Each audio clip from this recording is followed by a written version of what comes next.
வணக்கம்.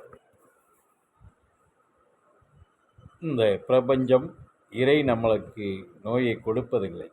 நாம் தான் நோயை தேடிக்கொள்கிறோம், பற்றி கொள்கிறோம்.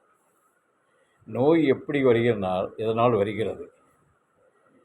மனது வித் உணவு இதனால் ஏற்படுவதுதான் நோய்கள், பிணிகள். மனது ஜனம் சங்கடப்படும் போது உடல் சூடேறி உறுப்புகளுக்கு ஹீட் ஏறி அது சார்ந்த பிணிகள் வந்து விடுகிறது. வந்தபன் ரொம்ப அதிகமாகும்போது அந்த மூலாதாரத்திலேருந்து எந்த சக்கரமும் வேலை செய்கிறதில்லை.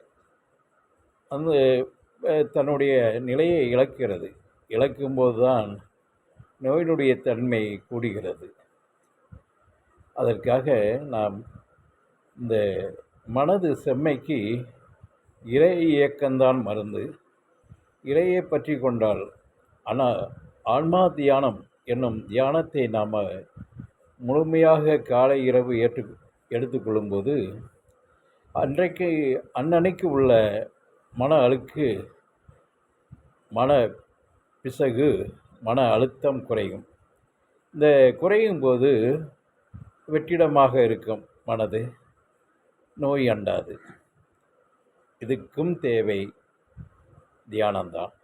தியானத்தை முறையாக அன்றாடு நம்ம எடுத்துக்கொள்ளும்போது மனது செம்மையாகப்படும்.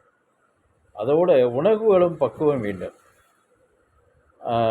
கண்ட உணவுகளை எடுக்கும்போது உடல் உவாமை ஏற்படும். அதே நேரத்தில் மது சார்ந்த நிலையிலையும் நிச்சயமாக நோயை உண்டாக்கும். அதனால் நமக்கு காரணம், நோய் வருவதற்கு காரணம் இறை அல்ல, நாம் தான். மனது வித் உணவு இதை சார்ந்த விஷயம்தான். இதை நாம் அதுபடி அந்த நிலைப்படி இருந்து நம்மளை ஆன்மாவை தாங்கி நிற்கும் உடலை காப்போம்.